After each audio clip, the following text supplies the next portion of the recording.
예, 오늘 말씀은 시편 89편입니다.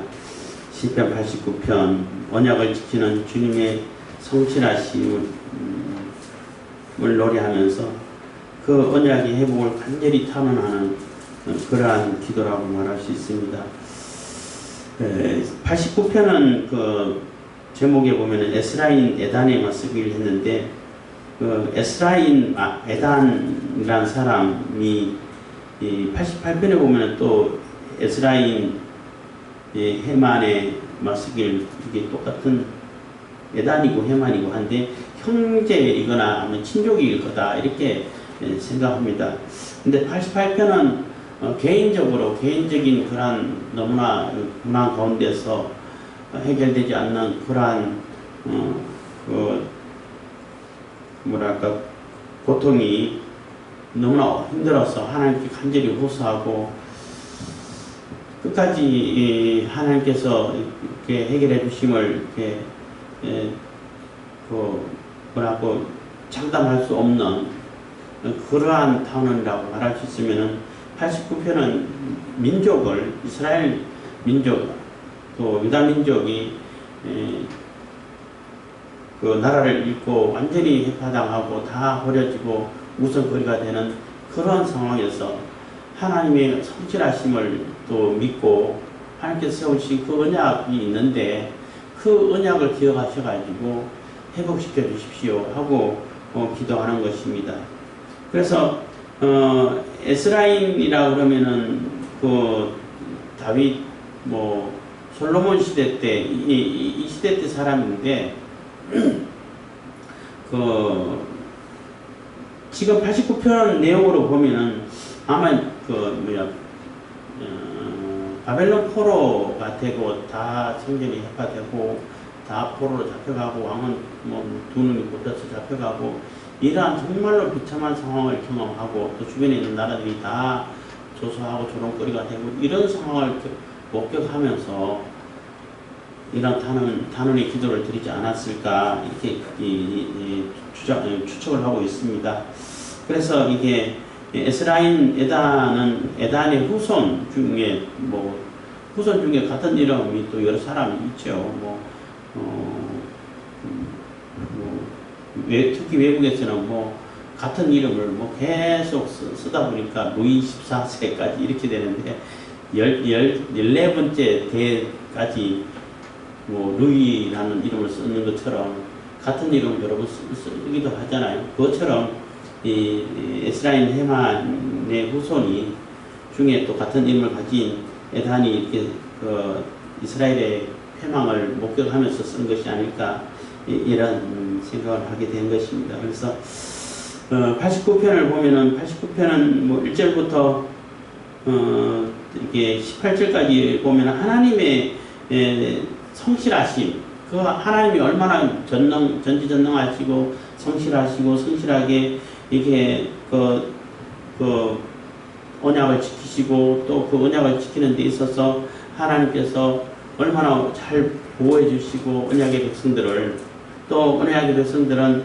또 이렇게 하나님을 찬양하고 하나님을 기뻐하고 하나님의 구원의 노래를 부르고 하는 이런 즐거운 소리, 그런 즐거운 소리를 아는 자들이 복이 있습니다. 즐거운 소리를 아는 것은 유복한 자라 여호와여 저희가 주의 얼굴 빛에 다니며 해서 그러한 자는 하나님의 얼굴 빛에 다니기 때문에 항상 보호가 되고 복이 넘치고 이렇게 누구도 해할 수 없는 이런 절대 보호 속에서 이렇게 지내는 그러한 백성인데 그러한 백성으로 삼아 주셨고 또 하나님은 파도라든지 하나님을 거역하던 그러한 라합이라든지 이러한 모든 그러한 그 대적자들 한 번에 다 평정할 수 있는 이러한 능력이 있으신 분이시고 또 그 하나님이 그 언약을 세워주셔서 그 언약을 얼마나 성실하게 잘 지켜나가시는 하나님이신지를 의심할 수가 의심의 여지가 없는 것이고 이러한 분이신데 그러한 분이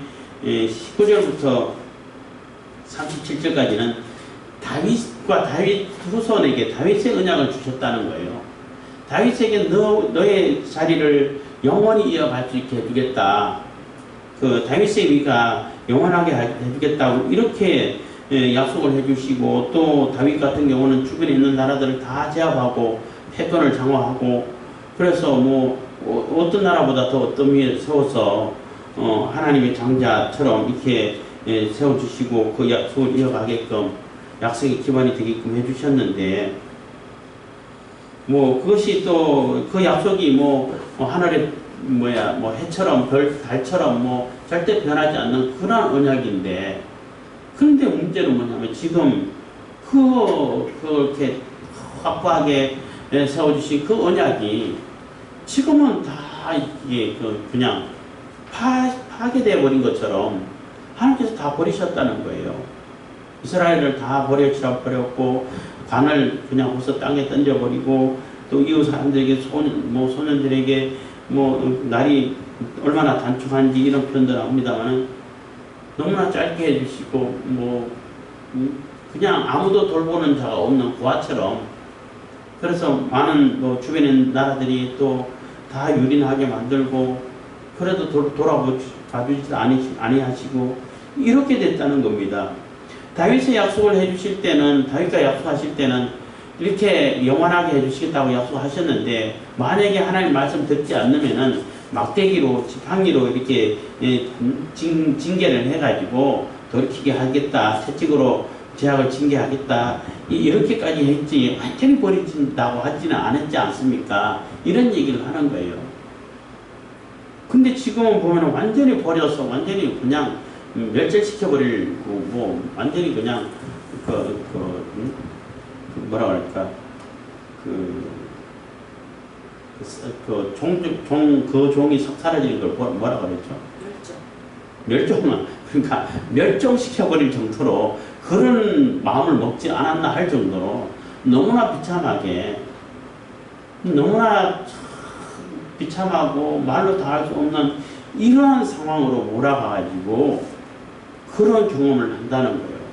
그래서 이스라엘 사람들이 또 유대 사람들이 하나님의 성전 솔로몬 성전만큼은 하나님 이름을 두시겠다고 했던 그 성전만큼은 절대 건들 수 없을 거라고 생각했는데 그 성전까지 다 부서져 버리고 남아있는 건 아무것도 없고 그리고 다윗의 후손 왕위를 이은 그런 시드기야 같은 경우는 완전히 잡혀가지고 또 그 아들들 다 그런 번원 앞에서 다 죽이고 그리고 다 죽인 다음에는 볼 거 없지 그래가지고 눈 부어버리고 그리고 질질질 끌고 가가지고 감옥에 넣어놨더라 그런 상태에서 끌려가는데 얼마나 살겠어요. 왜 그러냐는 겁니다. 하나님 절대 성실하신 하나님이고 절대 인자를 베푸시는 하나님이고 하나님께서 약속해서 그 언약이 왜 이제는 없는 것처럼 됐냐는 겁니다. 그래서 빨리 회복시켜 주십시오 하고 이 89편도 보면은 52절까지 있는데 51절까지가 이 시인이 쓴 것이 아닐까 생각하는 겁니다. 그래서 51절 보면 여호와의 이 해방은 주의 원수가 주의 기름 부음 받은 자의 행동을 해방한 것이로소이다 해서 해방이 50절 주는 주의 종들의 받은 해방을 기억하소서 유력한 모든 민족의 해방이 내 품에 있사오니 여호와의 이 해방은 주의 원수가 주의 기름 부음 받은 자의 행동을 해방한 것이로소이다 해서 주변의 모든 나라들 모든 민족들이 다 해방하고 조롱하고 그냥 방해하고 하나님 언약을 이어가지 못하도록 이렇게 한다는 거예요. 52절은 아마 이게 편집자가 이 제 3권을 마무리하면서 이렇게 붙여놓은 것이 아닐까 하는 그런 추측이 있습니다만 여호와를 영원히 찬송할지어다 아멘 아멘 했는데 그거는 그 성령 같아요.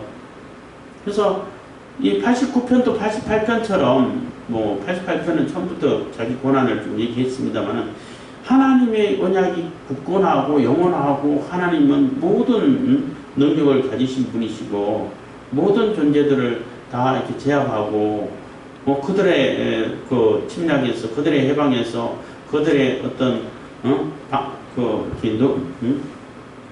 그 방해로부터 또 침공으로부터 아니면은 해코지 하는 그러한 것으로부터 다 보호해주고 지켜줄 수 있는 분이고 그렇게 지켜주고 보호해 주셨는데 그래서 다윗과 언약을 해갖고 왕성하게 해주고 그 다윗과 솔로몬 시대 때는 그 주변 나라들을 다 제압해서 패권을 장악해가지고 최고 높은 최고의 권력이 세고 강한 나라로 만들어 주셨는데 왜 그 나라가 시름시름 앓다가 점점 힘을 잃어가다가 결국은 완전히 다 없어져 버리는 멸종당하는 그러한 종처럼 다 흩어지고 이렇게 됐냐는 거예요.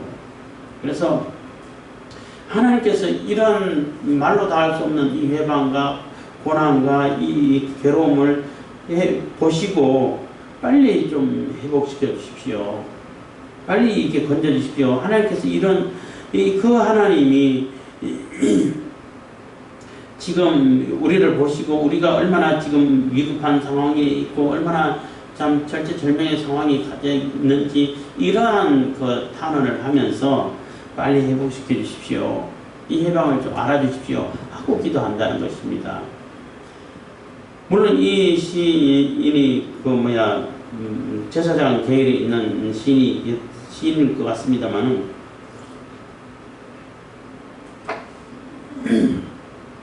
하나님께서는 그럼 왜 그러한 변치 않는 언약이고 하나님께서 언약해 주신 그 언약이 이렇게 사람들이 참 막 다 조롱할 만큼 그렇게 비참한 상황까지 벌어지게 됐냐는 것입니다. 그리고 하나님의 언약은 그 육신의 모습으로 또 인간의 그 왕조는 그로부터 끝이 끊어져 버렸죠. 더 이상 이스라엘 왕조가 이어지지는 않았죠. 그렇지만 이제 예수님을 통해 가지고 다윗의 자손 예수여 하면서 예수님을 부르는 그런 호칭이 됐는데 예수님을 통해 가지고 영원한 그 언약을 이어가신 분이시기도 합니다만은 그렇지만 이 시인 입장에서는 완전히 끊어진 상태에서 하나님께서 회복시켜 주시면 회복될 텐데 하는 그러한 믿음을 가지고 호소를 하는 것입니다. 그래서 이 시인은 이해하지 못했을지도 모르겠지만은 이스라엘이 또 유다 백성들이 왜 그런 상황을 맞이할 수밖에 없게 됐냐는 겁니다. 그거는 선지자를 통해 가지고 수없이 전달하고 또 알려주고 가르치고 했지만 안 들었으니까 결국은 하나님을 외면하고 하나님을 버리고 하나님을 고용하고 하나님 말씀대로 살지 않고 하나님의 백성이란 이름은 있는 것 같은데 그 이름에 합당한 그런 삶을 살지 못하고 그 이름을 욕되게 하고 그 이름을 모욕하고 그 이름을 오히려 또 이방 사람들에게 조롱거리로 만들고 이러한 생활을 하니까 이러한 그런 삶을 사니까 하나님께서 어떻게 그것을 그대로 버려 두시겠냐는 것입니다. 그래서 하나님께서 약속하신 대로 반드시 막대기로 채찍으로 징계를 하겠다 하는 말씀대로 징계를 하신 겁니다. 그래서 그 이스라엘은 결국은 다 완전히 소멸된 것이 아니라 다시 이제 70년 후에 회복하고 포로가 들어오고 다시 시작은 했지만은 그 위태위태하게 어렵게 시작을 하긴 했죠. 그 명맥이 계속 유지되어 오고 결국은 예수님이 이 땅에 오시게 되고 그 이후로 완전히 또 70년 후에 완전히 또 다 흩어져 버리고 AD 70년경이죠. 예수님 오셨다 가신 후에 한 40년 그 정도 됐습니다만 한 AD 70년경에 완전히 다 흩어져 버리고 나라 자체가 없어져 버리고 민족 자체가 어디 있는지도 모르고 이러다가 거의 2000년 가까이 돌아다니다 다시 해방되고 이스라엘이 해방되고 다시 이스라엘의 나라가 세워졌다는 그 자체가 인간의 그 역사 의식 속에서는 불가능한 거죠. 그게 어떻게 가능하겠습니까? 하여튼 그래서 다시 이제 하나님 이름 부르고 또 이스라엘 이름이 다시 세워져 있게 되고 하는 그런 모습을 보는 것입니다. 그렇지만 하나님의 그 역사하심이 하나님의 언약이 하나님께서는 얼마나 성실하게 이끌어 가시고 지키신다는 것을 결국은 다 이루신다는 것을 우리가 볼 수 있고 깨달을 수 있지만은 그 언약에 성실하지 못하고 그 언약을 받아들이지 못하고 그 언약을 바로 따르지 못하고 그 언약을 지키지 못하는 그 인간은 결국은 하나님의 심판을 받고 징계를 받는다는 거예요. 물론 그 과정을 통해 가지고 정말로 하나님의 뜻을 받들고 하나님 백성의 온전한 백성을 뭐 옥석을 가리듯이 가려 나가시겠지만은 그러한 거역이 있고 반역이 있다 할지라도 하나님께서는 한 날을 세워 가십니다. 그렇지만은 거역하는 그 사람에게는 결국은 심판이 임하게 되고 징계가 하나님의 징계를 벗어날 수 없게 된다는 것입니다. 그래서 우리가 이 시편을 통해 가지고 좀 길어서 일일이 다 읽기는 너무 길어서 읽지는 않겠습니다만은 하나님이 어떠한 분이신지를 잘 알고 그분이 어떠한 약속을 해주셨는지 알았으면은 그 약속은 변함이 없다는 것을 우리가 반드시 기억하고 믿음을 가지고 그 약속에 맞춰서 하나님의 뜻에 맞춰서 내가 그 하나님 뜻과 함께 하나님과 동행하는 삶이 그게 복 있고 영원한 삶을 살아가는 그러한 삶이 되는 것이지. 난 아브라함의 자손이야. 아브라함 자손은 하나님 지키셔. 이렇게 해가지고 하나님하고 아무런 상관없이 자기 욕심대로 살아간다면은 하나님 역시 아무런 상관없는 하나님하고 상관없는 그런 자가로 취급해버린다는 거예요.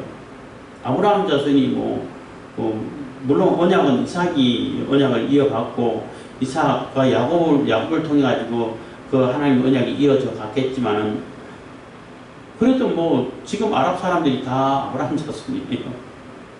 아브라함 자손이라고. 그렇지만 그러한 이슬람이라든지 이러한 사람들은 하나님 뜻하고 상관없잖아요. 자기 뜻대로 살잖아. 자기가 세워놓고 자기가 바라고 자기가 원하는 그러한 그 하나님, 그러한 천국을 그리면서 자기 마음대로 살아가는, 그러면서 그게 하나님의 뜻이다, 인살라다 하고 이렇게 여기면서 살아가니까 그게 하나님하고 상관있는 자들이 되겠냐는 것입니다.